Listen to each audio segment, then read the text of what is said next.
مساء الخير، عاملين ايه؟ اخباركم ايه؟ يا رب تكونوا بخير. احلى مليون مسا عليكم كلكم، ويا رب الفرحه عندكم جميعا. اول حاجه يا جماعه، في اول حلقتنا كده والفتره الجايه في الحلقات بتاعتنا من هنا لحد يوم 28/9 هندعو كل الناس لحفلتنا باذن الله يوم الخميس 28/9، حفله افتتاح المزرعه وحفله الدرع الذهبي وحفله عيد ميلاد ابو نور اللي كنا بنعملها سنويا، والزياده بقى عليها شبكه نور كمان. ربنا يا رب يفرحها هي وعريسها، ويا رب يفرح اولادكم جميعا. تعالوا النهارده كده نبدا بحاجه جديده. النهارده اول يوم في الاسبوع ومجهزين دفعه كلاب هنعالجها ونديها، هي ما عندهاش مشاكل صحيه، بس حاجه اسمها وقايه، حاجه اسمها وقايه ونظافه للكلب واهتمام. لان في الفتره اللي فاتت دي كنت انا مهتم جدا بكلاب التدريب وسايب الكلاب بتاعتنا. بنبدا ان انا بقى نظبط الدنيا كلها، والموضوع فيه اجندات وفيه ورق وفيه كتابه. والنهارده بقى مفاجاه كمان ان انا عملت حاجه جديده. عملت ايه؟ عملت حاجه كويسه جدا. حتى كلاب التدريب عملت لها حاجه اسمها متابعه صحيه بعيدا عن التدريب خالص. طب ده ابو نور هيبقى في حساب للناس بتاعت اللي بتدرب كلابها؟ لا، مفيش حساب خالص. الموضوع كله عباره عن حاجه قدام ربنا كده. بنعمل ايه؟ كل يوم بناخد كلبين من كلاب التدريب، يعني ولنفترض مثلا عندي 11 كلب او 10 كلاب، بنطلع منهم كل يوم 2 بيتمسحوا قبلها بيوم بدواء بنبقوا عارفينهم، لان بنبقوا عاملين لهم قايمه. تمام؟ يعني هيبقى لهم بيانات زي البيانات دي كده. تمام؟ بناخد كلبين يتمسحوا بدواء، وتاني يوم نشوف محتاجين علاجات، محتاجين اي حاجه، حقن حشرات، حقن ديدان، شربه، كلام من ده. طب لو مش محتاجين ندي فيتامينات، ندي كده. يعني كده كده الكلاب دي لازم تاخد دوريه علاجيه، والكلام ده هيبقى على كلاب التدريب كلها. تمام؟ وكل ده هنصوره معاكم في الحلقه دي ومش هنطول عليكم. يلا تابعوا معايا ونشوف كل كلب فيه. اول حاجه يا جماعه مجموعه كلاب جريفون كده صغيره، هنلف عليها كده ونشوف اخبارهم ايه. تمام؟ ونطمن عليهم صحيا. وهندي بالاكيد حقن حشرات مش اكتر، لان احنا لما بنيجي ندي حقن حشرات قلت لكم يا جماعه بلاش ان ندي معاه علاجات تانية. هندي اللي هو بديل الديكتوماكس اللي احنا اتكلمنا عليه، واتمنى ان انتم تتابعوا حلقاتنا كلها عشان تفهموا احنا بنعمل ايه. اما بقى الكلبه الجولدن دي برضه هندي لها حقن حشرات، وهنشوف اخبارها ايه ونعرف اسمها ايه كمان. الكلب ده رعد. النهارده هنديله حاجه وقايه كده عنده، انا شايف ان فيه حساسيه بسيطه عند ودنه، هنديله برضه علاج للحساسيه، وده هيكون مهم جدا لانه هيبدا يغير معاه الفتره الجايه. ارجوس بقى في الفتره الاخيره كده بصيت لقيته خس. هنبدا دلوقتي نديله مجموعه علاجات كده، فيتامينات وحاجات للحشرات وحاجات للديدان تظبط معاه حياته كلها. اما بقى بالنسبه لكلاب التدريب، من ضمن الدوره العلاجيه عندكم تربو لسه جاي، ما خدش حاجه دوره علاجيه خالص. تمام؟ وعندنا زربونه هنشوف ايه اللي محتاجه النهارده، ممكن نديله شرب الديدان ونظبط عليه.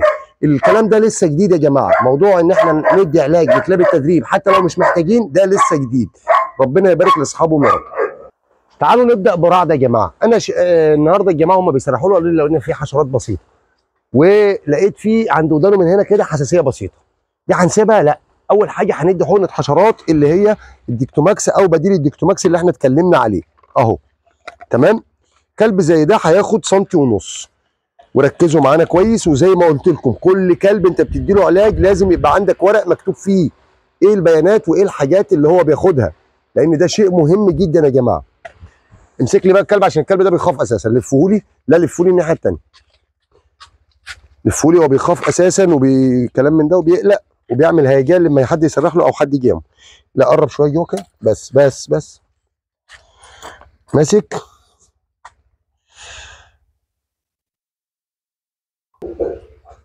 طبعا اول حاجه يا جماعه 1.5 سم ديكتوماكس تحت الجلد، وطبعا كل الحاجات دي لازم تنكتب. ما تقلعوش الكمام عشان لسه هنديله حقنه حساسيه. وادي الديكتوماكس اهو عشان نوريه لكم، كل حاجه هنوريها لكم. ركزوا والله الحلقات دي هتستفادوا منها جدا. اما بقى يا جماعه الحساسيه اهي، دي حقنه الحساسيه اللي احنا بنشتغل بيها. دي جابت نتيجه معايا رهيبه جدا، بسم الله ما شاء الله، غيرت مع الكلاب بطريقه جامده خالص. تمام؟ هندي 2.5 سم كفايه عشان الحساسيه اللي عند ودانه دي. الحساسيه مش موضوع على فكره، مش كبيره يعني، دي ودانه بس شايفين حاجات بسيطه كده. دي هندي له 2.5 سم اهو. بس اقف اقف يلا كده خلاص. ادينا له 2.5 سم. وركزوا في اسماء العلاجات اللي انا بنقولها لكم وشكل الازاز اللي انا بوريها لكم. انا بوريكم ما بقولكش على الاسم. ادي شكل الازازه، ده للحساسيه جامد خالص، اللي هي تساقط الشعر، هرش كتير، حاجات زي كده اللي هي بنقول عليها حساسيه زي البني ادمين بالظبط. ده جامد خالص. وحاجه كمان على فكره، ده كويس لحساسيه الصدر، يعني احنا اشتغلنا بيه مع الكلب اللي هو بيرو، ظبط معانا خالص، والكلب صدره ظبط خالص. دخل رعد يا ابني يلا. ونخش على النتائج جولدن دي يا جماعه بقى، نشوفوا ايه. هندوها حشرات برضه. تعالوا بقى ندوا حشرات للكلبه الجولدن دي، اللي مش هنديها اكتر من كده، ولازم كل اللي انت بتديه تكتبه عشان كل حاجه تبقى بمواعيد. يعني ما ينفعش ندي حشرات النهارده ننسى نرجع ندي بكره. وقف، لف فيها كده، لف بس. دخل بس يلا. كمامه سليمه يا باشا. سليمه ما ينفعش دي؟ لا كمامه سليمه لو سمحت. ارجوس بقى لقيت قشره في جسمه، هنستعمل معاه برضو نفس الدواء بتاع الحساسيه. امسك كده يا سين. هنستعمل معاه نفس دواء الحساسيه عشان القشره اللي في جسمه دي.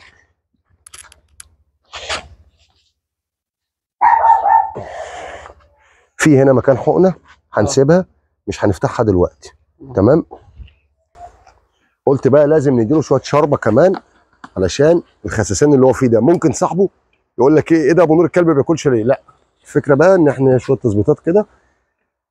والمشكله في الكلب ده ان هو بيعمل مشاكل كتير، فبنضطر ان احنا نحطه في اماكن بعيدا عن الكلاب، لان لو حطيناه في وسط الكلاب عايز يتجوز الذكوره، عايز يتجوز النتايات، عايز يعمل حاجات غريبه، يتعارك، يشكل دبان وشه، فبنضطر نحطه في بوكس. بنبقى نفسي ان انا نطلقه، يعني نديله مساحه كافيه ان هو يلعب ويتنطط وكلام من ده، بس هو عمايله بتخوفني منه. يلا يا باشا افتح بقه كده بالراحه بس. يلا يلا بقى نجي.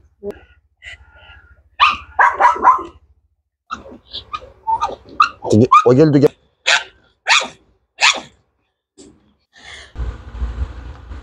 يلا كمل يا ريس. خش على تربو بقى بحقنه حشرات دي مهمه.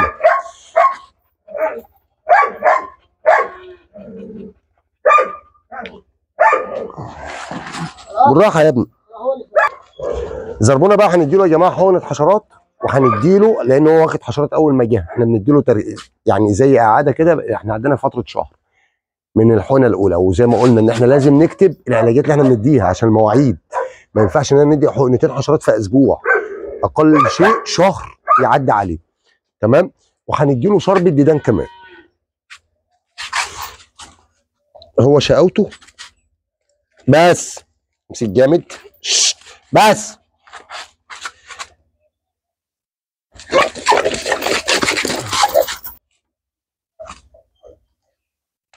لا اوعى تفكر ان انت هنا تاخد الحقنه هتاخدها.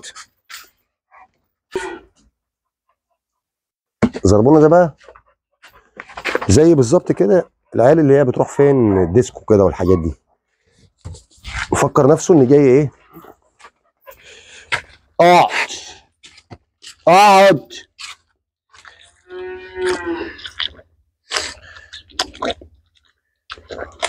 دلع ماسخ.